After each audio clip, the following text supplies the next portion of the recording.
Hoy les voy a hablar sobre los contratos como fuentes de las obligaciones en el derecho romano. Cuando dos o más personas se ponen de acuerdo respecto a un objeto determinado, se dice que hay entre ellas convención o pacto.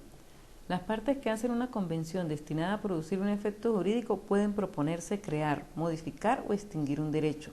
Aquí hablaremos de los pactos que tienden a crear un derecho. Son las únicas que forman el género cuya especie es el contrato. El acuerdo de las voluntades, el simple pacto, no basta para crear una obligación civil.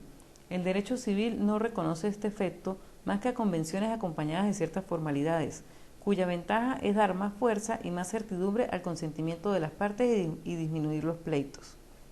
Los contratos en derecho romano se definen como unas convenciones que están destinadas a producir obligaciones y que han sido sancionadas y nombradas en el derecho civil. Fican en los contratos verbales.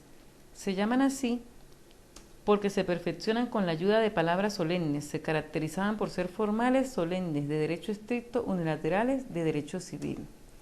También existen los contratos escritos, los cuales forman la categoría de contratos formales o solemnes, unilaterales, de derecho civil y estricto, con la finalidad de sumas determinadas de dinero. Los contratos reales son aquellos que se perfeccionan con la entrega de una cosa.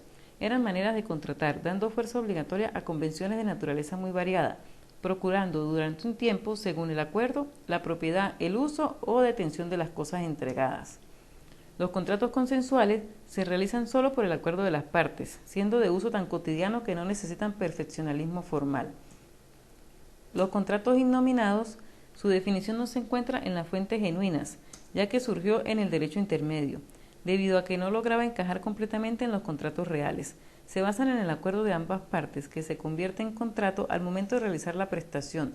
Son la buena fe de que será devuelto, no necesariamente de la misma naturaleza, por eso tiene 4 fórmulas características. Una es doy para que des, transfiero mi propiedad para que me transfieras la tuya. La segunda, doy para que hagas, transfiero mi propiedad para que hagas alguna cosa. La tercera, hago para que des, ejecuto alguna acción en tu favor para que me transfieras tu propiedad. Y la cuarta, hago para que hagas. Tenemos los cuasicontratos, que son aquellas figuras jurídicas que generan obligación sin ser delitos o contratos, debido a que carecen de la característica fundamental de este último, el consentimiento de las partes. Los contratos verbales, el más antiguo que se conoce es el Nexum, el cual se realizaba por medio del cobre y la balanza. En la época en que los romanos ignoraban el arte de acuñar la moneda, la cantidad de metal dada en préstamo se pesaba en una balanza tenida por un libripens, un funcionario que tenía a su cargo la balanza, investido sin duda de un carácter religioso, en presencia de 5 testigos ciudadanos romanos y púberos. El peso del metal subsistió aún después de empezar a acuñar el cobre, porque esta moneda, aún tosca, no tenía valor más que según su peso, que era preciso verificar. Pero después de la aplicación de la moneda de lata no se tuvo necesidad de pesar las piezas. El empleo del cobre y de la balanza no tuvo desde entonces ya una utilidad material, pero se conservó como parte esencial del contrato más que a título de símbolo. A esta solemnidad iba unida una declaración del acreedor que fijaba la naturaleza del acto y fijaba la condena contra el deudor que no pagaba. La persona misma del obligado estaba, pues, comprometida y respondía por el pago de la deuda. La dictio dotis o promesa de dote era otro tipo de contrato verbal, sin interrogación previa, utilizado únicamente entre la mujer casada y su deudor o ascendiente paterno, asegurándole al esposo de ésta la garantía de una dote, definido como un conjunto de bienes o cosas singulares que la mujer u otra persona por ella entrega al marido con la finalidad de atender al sostenimiento de las cargas matrimoniales. La pullicitiato o promesa fue una declaración unilateral a voluntad a favor de un templo o de una ciudad. Es decir, un particular ofrecía a la ciudad la entrega de una suma de dinero o la realización de una obra pública. La stipulatio o estipulación es el contrato verbal por excelencia, el cual consistía en realizar frente a testigos una pregunta formulada por el futuro acreedor hacia el futuro deudor, quien debía responder afirmativamente concediéndole acciones y derechos al estipulante. Entre los contratos escritos tenemos los contratos literis, que son aquellos que se perfeccionaban mediante inscripciones o asientos labrados en un registro codes que llevaban los ciudadanos. Esto los podemos dividir en 3.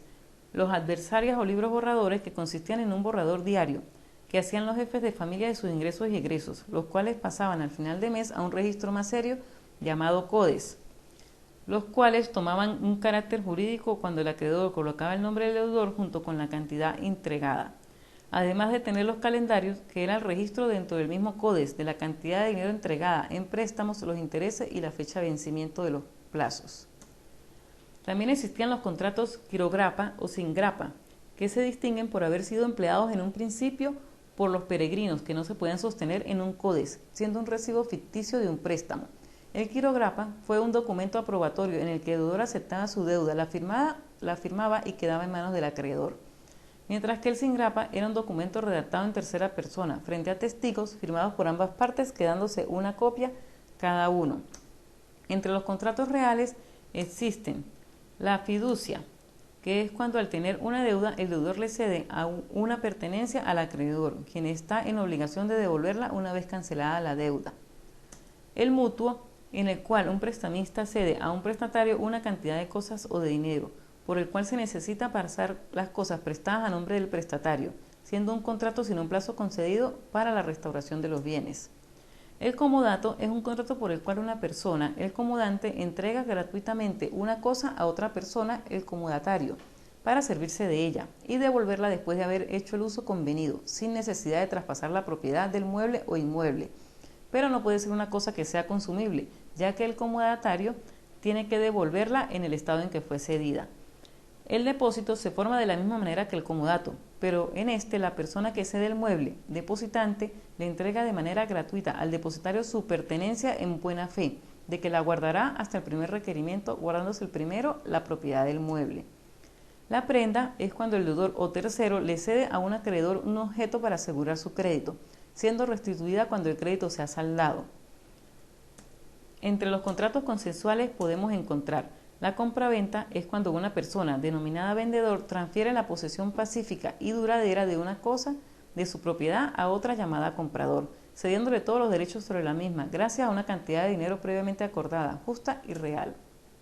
El arrendamiento es cuando una de las partes se obliga a procurar a la otra el goce pacífico y temporal de una cosa, servicio o a ejecutar para ella un trabajo mediante un pago. La sociedad es cuando dos o más personas, llamadas socios, se obligan a aportar sus bienes o industrias para realizar operaciones comunes con la finalidad de obtener una ventaja económica en común. Y el mandato es un contrato por medio del cual una persona se obliga a cumplir gratuitamente el encargo que otra le hace, de prestarle un servicio determinado o de ocuparse de la gestión total de su patrimonio. Entre los contratos innominados podemos encontrar el aestimatum, que sucede cuando una persona le cede bienes a otra bajo un precio fijo. La segunda parte tiene la obligación de vender los bienes para poder pagar el precio fijado o en su defecto devolver el bien si no lo vendió. La permuta o cambio consiste en el intercambio de bienes por acuerdo entre dos partes. Se diferencia de la venta en que se utilizan mayor bienes y servicios.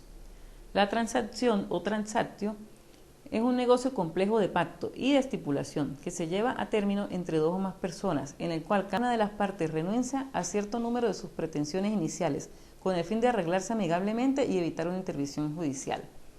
El precarium es el préstamo de bienes o servicios gratuitos que deben ser restituidos cuando el patrón lo considere necesario.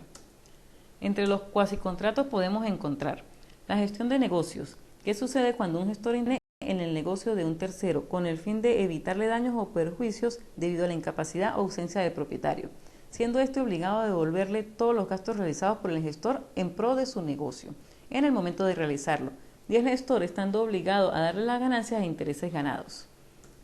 La indivisión surge cuando dos o más personas son propietarias de uno o de algunos bienes, sin haber tenido ningún contrato, acuerdo o convención previa. Esto sucede cuando existen herencias.